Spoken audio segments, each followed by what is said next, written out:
Welcome to Digication Scholars Conversations. I'm your host, Kelly Driscoll. In this episode, you'll hear part one of my conversation with Matthew Gomes, an EDP Systems Analyst at Bunker Hill Community College. More links and information about today's conversation can be found on Digication's Twitter, Facebook, and Instagram.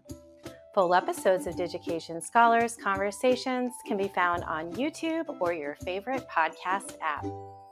Welcome to Digication Scholars Conversations. I'm your host, Kelly Driscoll, and today I am so pleased to introduce Matthew Gomes. He's the EDP System Analyst at Bunker Hill Community College. Welcome, Matthew.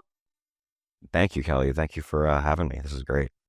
Yeah, I'm so pleased to talk to you today. And I don't know if you're aware of this, but Bunker Hill Community College is about to celebrate its 15-year anniversary working with Digication. I took a peek at the system today and saw that some of the early adopters got started back in January of 2010. So congratulations for almost 15 years of having such extraordinary ePortfolios created by your community. And I remember visiting the campus in some of those early days and working with some of the early adopters there and involved in some of the early faculty trainings as people were getting started. And your school has really been a very early pioneer in using ePortfolios with such a strong focus on the pedagogy around reflective practice and really steadfast focus on students being able to use this kind of technology, not only to kind of share and showcase their academic pursuits, but to really talk about who they are and their interests outside of the classroom, their kind of personal missions and passions, and kind of to share who they are as a person, not only what they might be doing in the class there. So I am just so pleased to have you on today to kind of talk about how ePortfolios are used at Bunker Hill Community College. And before we jump into that, I'd love to just hear a little bit about how you came to the campus and what your role is there. Sure. Thank you. Yeah, it's great to hear the 15-year anniversary. That's awesome. I started there, I want to say 2014, 15. I have to That's go what back I to my was LinkedIn. thinking. It's Yeah, something like yeah. that. So I started there as a part-timer. At the time, I think it was just a technical assistant. And our department was different. It was TLITC, some acronym related to very technology heavy. Yeah, yeah. And so over time, we've generally made a concerted effort to be more conscious of like the teaching and learning pedagogy, right, and strategy that you were referencing. And so we have a whole other leg to our department now that focuses on instructional design and all of this. But my origin story, or the prequel to Bunker Hill, I worked a number of different jobs. I worked at a bakery for a while. I've worked, become supervisor at grocery stores, things like this. Kind of typical when you're, juggling, going to school at the same time. I went to, actually went to Ben Franklin Institute of Technology, while I was juggling, internships. Actually had an internship at MGH for a while, and I was juggling being a supervisor at a Quincy Stop and Shop along with that. So it was very difficult days, especially when you're between 18 and 20 and 21. Challenging time. Yes. Yeah. And so over time, I kind of cut that off to pursue music related things, which, you alluded to before our conversation Yeah, I saw started your to with the guitar in the guitar. background. For sure. And so I kind of decided, I kind of want to pursue what I want to do for a while. And so I kind of turned all of that off just to pursue music for a few years. And I haven't stopped necessarily, but I dropped all of the other things I was doing just to start my band with my brother. I play guitar, play like rock metal type stuff. And my brother's the drummer. We shuffled through a couple of different people as far as like bass player, vocalist, things like this. Um, and then over time, we we reached a point where I was like, okay, I need to get a job and land it again and be a little more consistent. And so that's where I gained a job working at this bakery, which wasn't the most pleasant experience, if I'm going to be honest. But I learned a lot. I was only there for maybe 2 years and some change, and I learned a lot about myself, what makes a good job and not such a good job, um, and working with people, working alongside with people, and getting along. And so after being there for 2 years, it was kind of mentally draining on it, just me through and through. It even kind of almost killed my creativity. Then after that, fast forwarding, I got a job at a senior living facility where I worked with the elderly. So went from kind of a brutal experience to very humbling experience. Worked with the elderly, and they've have a litany of life experience, so much life experience. And the interesting thing is, one of the I was so that's I started there at the senior living center, and then I started at Bunker Hill part time. So I started doing those at the same time. And at the time when I was working at Bunker Hill in the TLITC department, just working like 15 hours, the ePortfolio was there, Moodle was there, things like this. But I was kind of doubling down and uh, trying to prove that I was, worthy of being like a supervisor or something at the other job at the senior living facility. But it was more exhausting, and it was draining physically. And Bunker Hill, it's working at a community college. You get to sit down, right? So that's one of the perks of that type of job, and amongst other things, you get to work with people. People aren't, it's not really a customer service type thing, or you're not getting shouted down Mhm. necessarily. And so, um, for the most part, and so overall, Bunker Hill was the better place that I was working.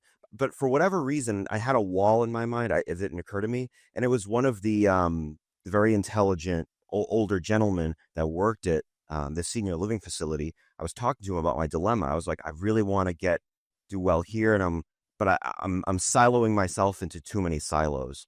So I have my Yeah. band, I have this job, I have this job. Now I'm like split up a little too um a little too much. And so, and I said, I'm trying to maybe leave Bunker Hill and then work at this place, but I want to get more hours. I want to be full time, all of this. And he said, why don't you ask Bunker Hill if you can do that? And I'm like, I don't know why that didn't occur to me. There was something about it. I don't know what it was exactly. Maybe I felt the need, like I had to work hard physically, like physically. I don't know what it was. But anyway, to cut the story a little bit, I went to Bunker Hill, and I talked with, she's still there now, Grace, about this, and at the time the director, Danielle, and they were like, "Yeah, that will, give us a day or two, and we'll figure something out for you." And so, along with that, it came with the responsibility of, okay, we're going to make you the point person for ePortfolio.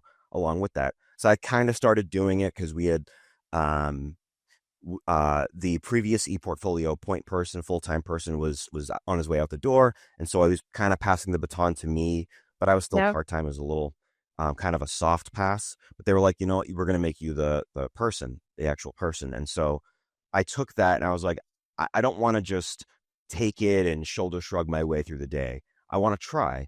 And so anytime, and I've gotten this comment from many faculty and students, and I've inspired faculty in the way they teach, the way they animate themselves in the classroom. I've watched it. It's kind of, again, humbling to see them.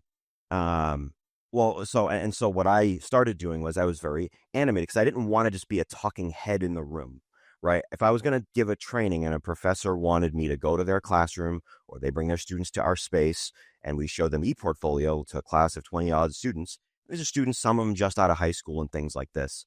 So, they might still be figuring things out with regards to them being enthusiastic about what things. And Yeah. so I wanted to like bring some humor to it, be more of a human, just be a person. And I found that seemed to resonate very well with them. Even if some professors were using ePortfolio, let's say at 15% capacity. Some use it at 40% capacity. Some just want students to just upload work like documents, so there's different levels. No matter what the level was, I saw it as sort of a challenge to convince them and demonstrate to them, hey, listen, it's not, yes, you're doing this for the class, but also these are the great things that it can do too. You can post your resume on it. You can add tabs. You can be creative. You can express yourself. You can make it public. You can post the link to an ePortfolio on the social media of your IG, social media, Twitter, Facebook, whatever you have, LinkedIn. You can do all of these things. It's not just this thing that's locked in a Bunker Hill like a LMS or Right. your email account or whatever. It's meta. It's bigger than that. And so then there's how to build the ePortfolio, like adding the text boxes and things. And then there's how should you build the ePortfolio? What should you put into it? What are the best things you could put into it? Right. So anyway, that's a little bit of the kind of the history of myself and where I've kind of taken ePortfolio, I think, in the past few years. So Yeah. No, I love that. And thank you so much for sharing your story. And I think it's a story that probably resonates a lot with the community that you're working with, too. Often the students that you're providing this initial introduction to not just the platform, the kind of technical pieces, but how it's something that can support them in the classroom, but also beyond. Being that first person and, for them to be able to connect with you, I think is really important. And again, not just having this talking head, but someone that's had some really true life experiences that I think would resonate with them as well and have that connection of balancing life and school and working and making choices about what your career path is going to be.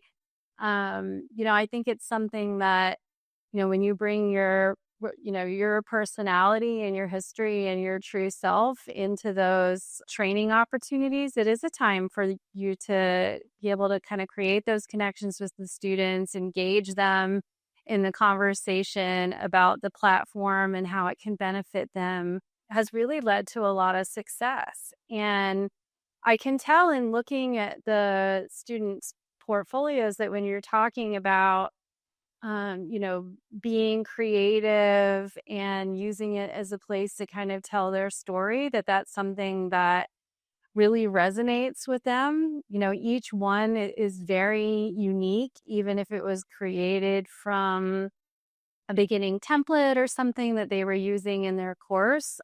Most of the students I see are really going beyond just that initial template. Could you talk a little bit maybe about some of the ideas that you give students for how they can apply their creativity, different tools that they might use, or different kinds of content they might add to their portfolios that could make it their own? sure, yeah.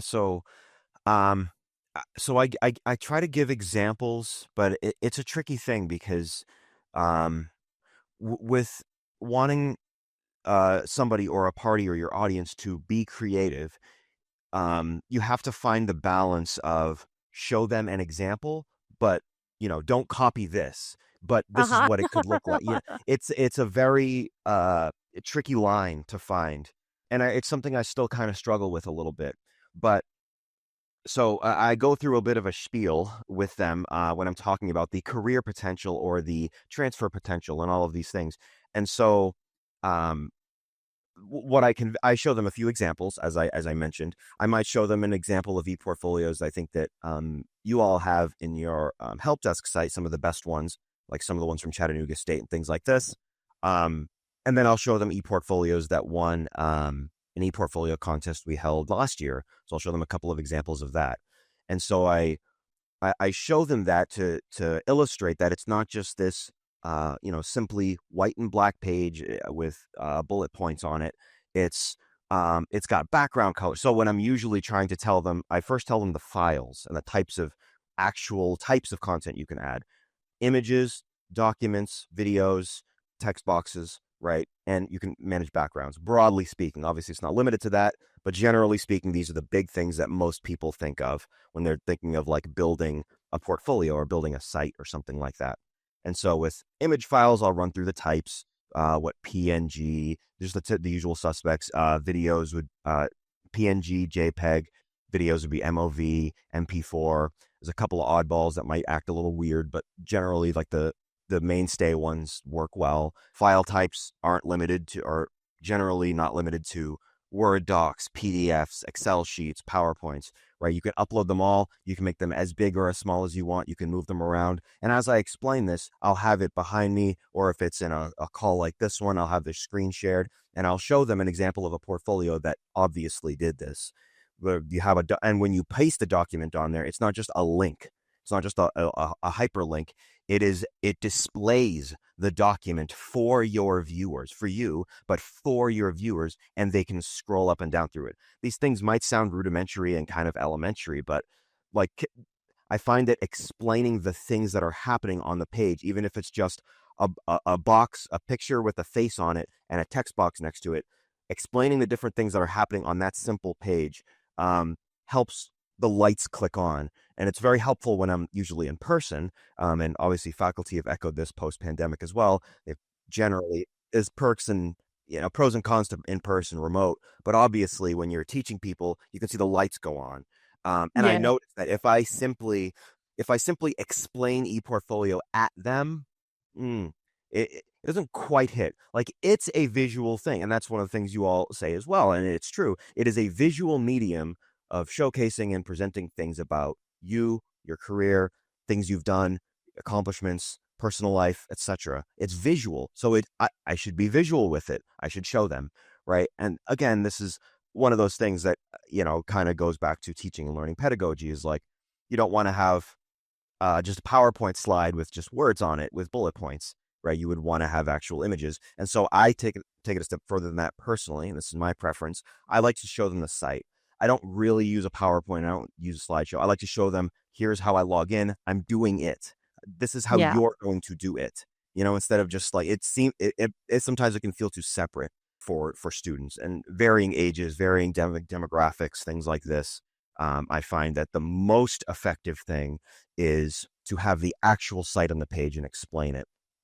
And then to actually hit on the other part of your question, the types of things I'll show are, it's kind of a silly example, but let's say somebody worked at a Stop and Shop or a grocery store. On a resume, you could have a bullet point on there that says, I worked at a grocery store for 5 years, right? And I'll literally say it like that to them. Or if you, in addition to that, you could have your ePortfolio. And if you did the Jimmy Fund one year and your friend that was trying to mess with you, they saw you giving out hot dogs in the front of the store with the apron, they took a picture of you and you saw it and you're like, that's not half bad. They're just messing with you, but it's actually a decent picture. Well, you can take that picture, throw it in your ePortfolio, and put a thing next, a little text box or something next to it that says, I I contributed to the growth of the Jimmy Fund while working at Stop and Shop. I was designated as the point person to give out Jimmy Fund tickets in order to, and then you can fill in the rest of the definition for what the Jimmy Funds initiative are, right? So it's something so simple. Another example I gave was the last couple of weeks with a couple of other staff members, I was physically running around the Bunker Hill campus, giving out flyers for the ePortfolio contest. And I had some other staff doing that and staffed out front. And so one of the things I said to them was, one of the cool things you can do is, if I take a picture of me with my flyer, my handout, handing it to you, and I have my staff member take a picture of it, for whatever reason, employers, and that's not to disparage employers, because I've hired people too, we eat that up. If you see a picture of me handing a student a flyer and next to it I put boosted student engagement while creating an atmosphere for them to contribute to building their ePortfolio, while boosting the initiatives of the contest and ePortfolio and Digication initiative, while also giving them a platform to do this and this and this, right? You can have a little text box next to that image as well. So I kind of give some of those examples to them as well. Other examples I might give are explaining a photography portfolio, right? So if a student wanted to build I usually give them, okay, you have an about me page, things like this. That's kind of a typical thing. I'll show those examples, but then I'll say it's not just limited to that. If you wanted to, it doesn't have to be about you per se. That's kind of one of the big things that it should be about, or, a lot of times, but it doesn't necessarily have to be. And so I open them up to this idea of like, you can make a photography portfolio. And so a lot of VMA, visual media arts classes, will have their students create ePortfolios with kind of that purpose, but it'll be a hybrid. So it'll be about me. So it'll still have that page. They'll have their reflective components, and they might have a tab that just says photos or photography, right? And they have sub pages within there that showcase different photography they've taken in different places. And then there's another student that took a VMA class and was in a writing class, and so I think that was one of the winners of the contest last year, Cleo.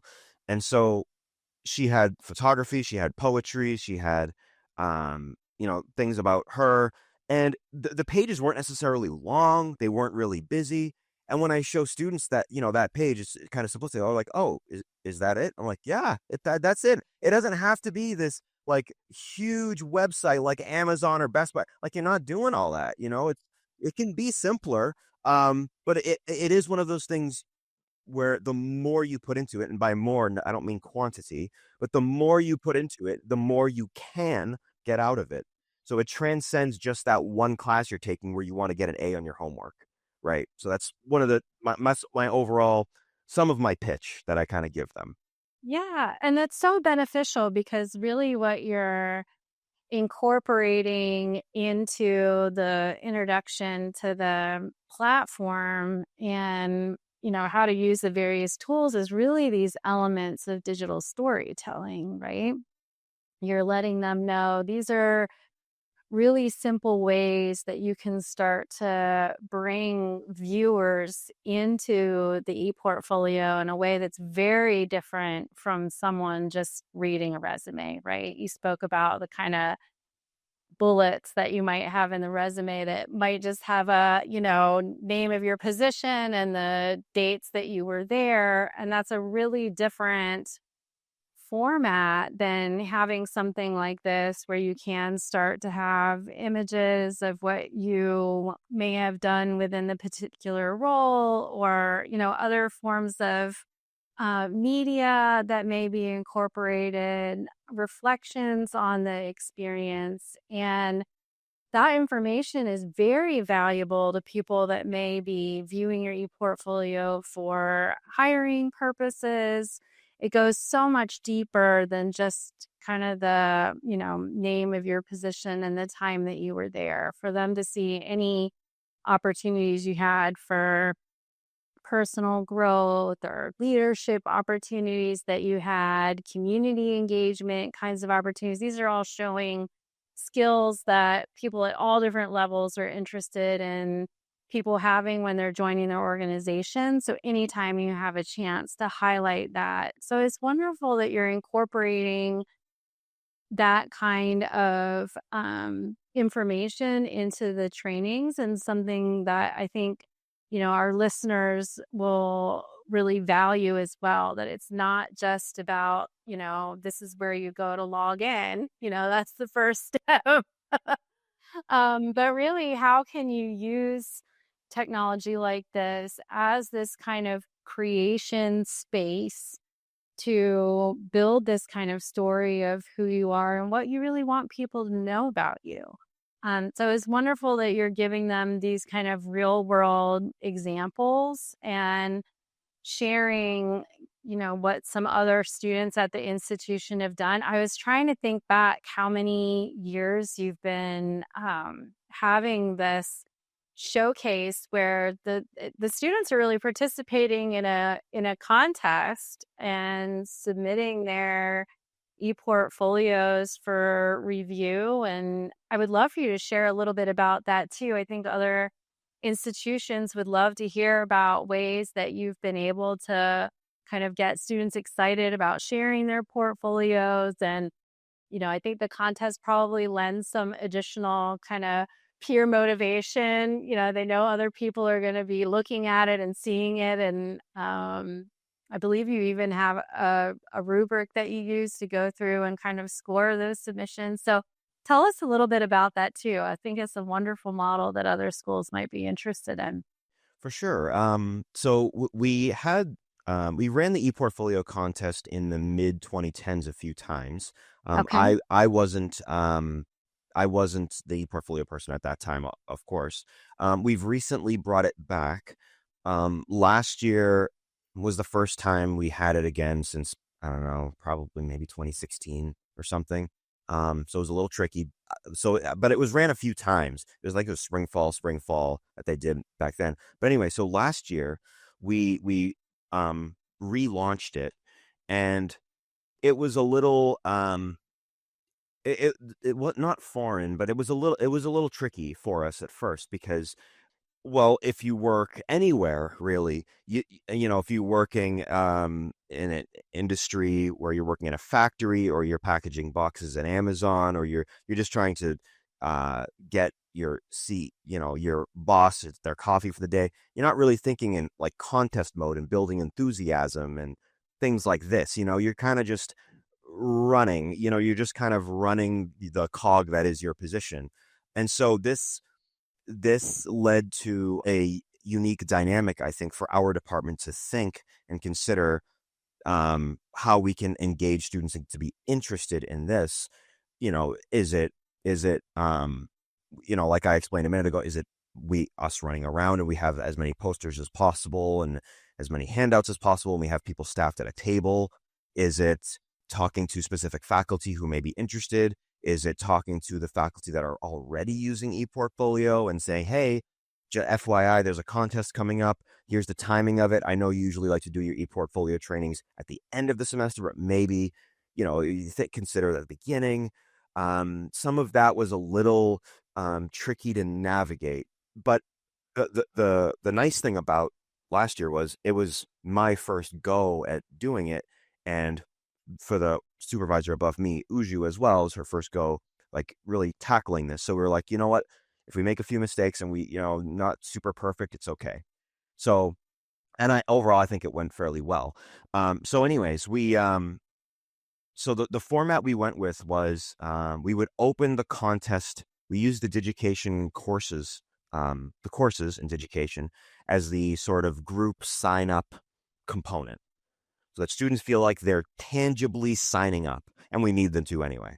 But so they're basically clicking that enroll button to join the course, right? And that's their way of signing up for it. And so it does a few things. One, it gets them to sign in. If they've never logged into Digication, their account doesn't necessarily spawn, right? So they need to log into it, and then it spawns their account, which it exists, but you know what I mean. And so in addition to that, they enroll in the contest, and so they're signed up. So they're in the list of the people in the people column, right?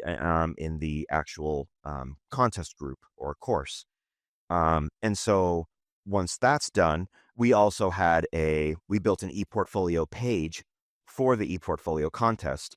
And so we created handouts with QR codes and things like this, and we would have students scan them, and that would take them to the sign up page. And the sign up page isn't just a sign up page. It goes over what the prizes are, which we last year and this year as well, we did two $250 prizes, and we did two $100 prizes. We kind of did two categories for each one of those. One, we did a sort of a personal / hobby portfolio. The other one was professional / academic. And they were both 250. The other prizes of 100 were audience choice. I'll put those aside for now. But the two 250 prizes are obviously the bigger selling points to get people at least in. So we have a little description about the contest, and the same ePortfolio page, we created a video. And we have a couple of people in our department who are quite good at making nice videos. I'm pretty decent myself, but obviously I'm siloed in a number of I wear a number of hats. So that's a little challenging for me to get around to do, which is a shame because I do kind of like it. I do like doing it, but that's okay.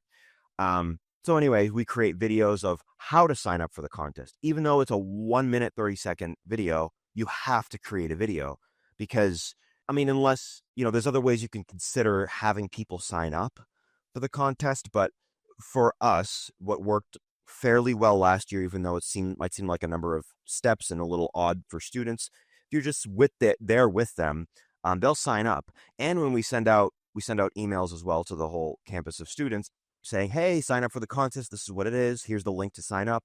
They sign up. So they're able to do it and they're able to figure it out. But the trick to that is you have to link how to sign up. And in my opinion, video is the best modality to do that. Have the video be, decent quality, a little music in the background, but it shouldn't be in your face, and instructional. So you want to have it go through like a normal how-to tutorial, right? An actual how-to guide that shows them how to sign up. Click here, zoom into the button, click that, right? So anyway, we create the video and it's, great. We have people sign up. We outline on the page our contest guidelines, and that goes to the rubric that you mentioned. So the ePortfolio contest rubric is linked on our page because that's what our judges use to judge the ePortfolios, right? So that's basically the experience for the student in the beginning. So I want to say like late August is when we have people sign up for the contest, or we at least open it up for sign up, I should say. We try to promote as much as possible. And then the submission phase then comes in. So we open the contest up for submission on, I want to say it was the end of September, something like that. So we give from end of September to the end of October, we open it up for submission. And there's a few reasons we did this, because we could have opened it up for sign up and for submission. The reason we didn't do that was because we wanted to open it up so students could submit multiple times in case they submitted by accident, right? So, but the trick was if we did that too early, we opened up the submissions too early, some students might have 30 submissions. It might be a bit of a lot, right? It might be a lot for them. And so what we decided was, okay, that month period makes sense. And we wanted the language of what we were saying to people to be different in different phases. Sign up for the ePortfolio contest. Sign up, sign up, sign up. And then, attention students, now it's time, now that you've worked on your ePortfolios and you've been working on them, ePortfolios are now open for submission. You can submit, join the aid lab or drop in with us and you can drop in for submission, right? So we wanted to also stagger it for the students to get used to the concept of logging in, signing up, and then making a portfolio. Like that's kind of a lot for brand new students as it is. Like this is sort of added on to their courses that they're already taking, their math courses, English courses, etc. So it's extra. And we are open to help them, but and obviously not all students are going to drop in for help every step of the way.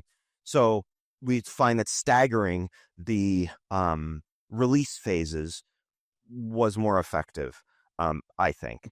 And so we did the same thing this year, about a month for submission, but they can also, like, new people can still sign up. So you can still sign Right. up through the submission phase. You can sign up even the last day, October 29 or whatever it was. They could sign up and still submit as well, work with us for an hour if they wanted to, right?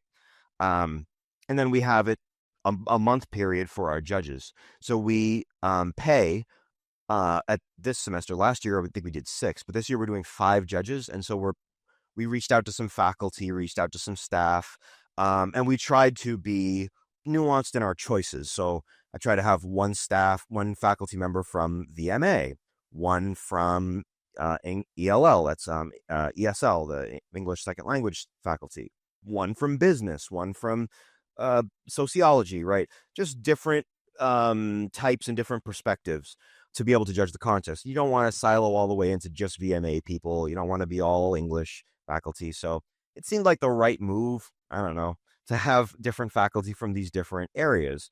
And so we've done that, and we give them about a month to judge. So we just actually, maybe last week even, turned off the submissions. So submissions are done, but now it's turned over to the faculty, which again, we made a video for them and instructional material for them on how to judge.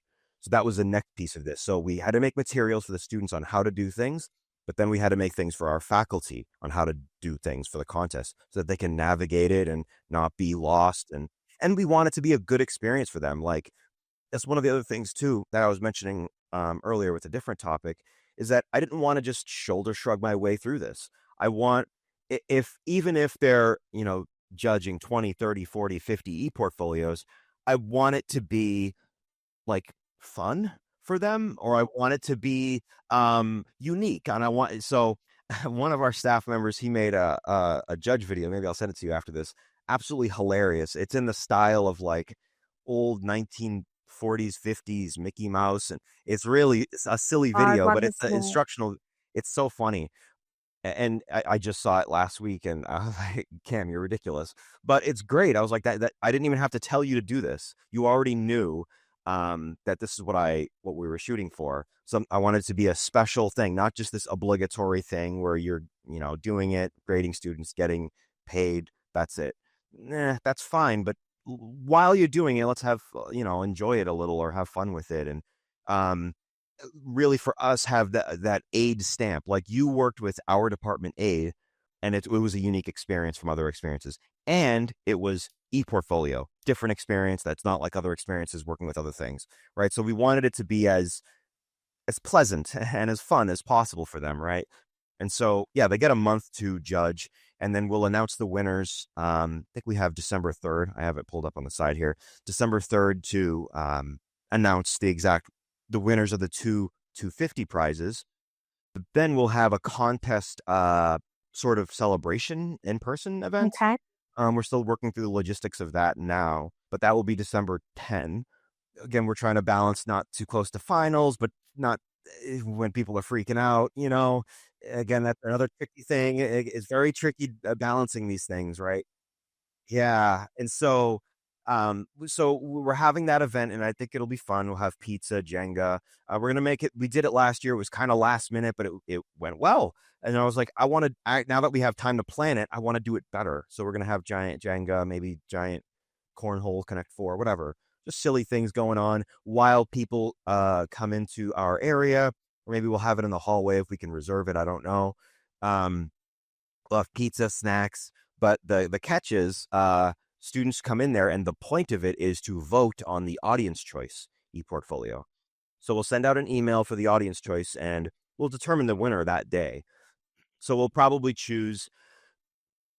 I'll go back a tiny bit, but so the audience choice ePortfolios will acquire the candidates from the maybe top 6 or top 7 Okay, yeah, I was curious ePortfolios. out of all the submissions, how many kinda move on to that next level? Exactly. So the 2 grand prize winners will be the 2 that were highest rated by the judges. But then we'll have a bunch of honorable mentions, right? We'll have some really good ePortfolios, and it's like, "Oh, it's a shame we can't do anything with them. They didn't win anything." Well, we can do something with them. We can nominate them. So that's one level of, um, I don't know, honoring them or promoting them.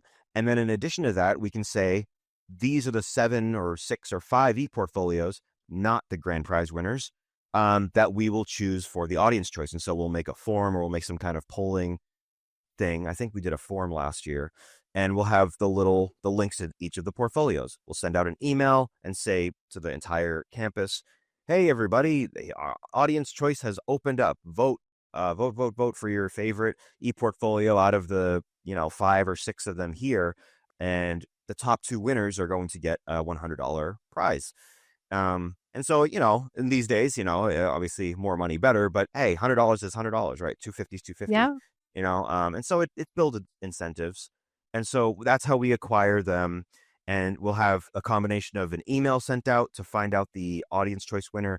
And we'll have that December 10th event to have people vote. And by maybe 3:34, we'll have the actual announcement of for who the audience choice winners are.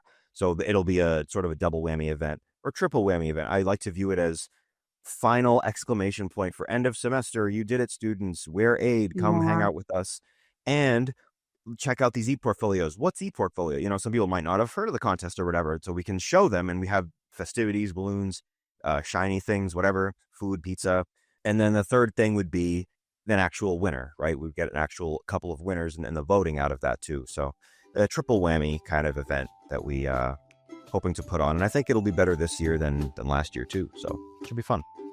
Here's a preview of what's coming up next in part 2 of my conversation with Matthew Gomes, an EDP Systems Analyst at Bunker Hill Community College. We had one student that wasn't I guess when they found out they didn't win, they weren't super thrilled. But on that same token, we had students who were like, "Oh, this makes me motivated to try next year," or "When are you doing it again?" That was another one that surprised me, where students were like, "When are you going to run it again?" Even faculty were like, "Oh, if I knew." Oh, and I'm like, "Well, you sent out a million emails."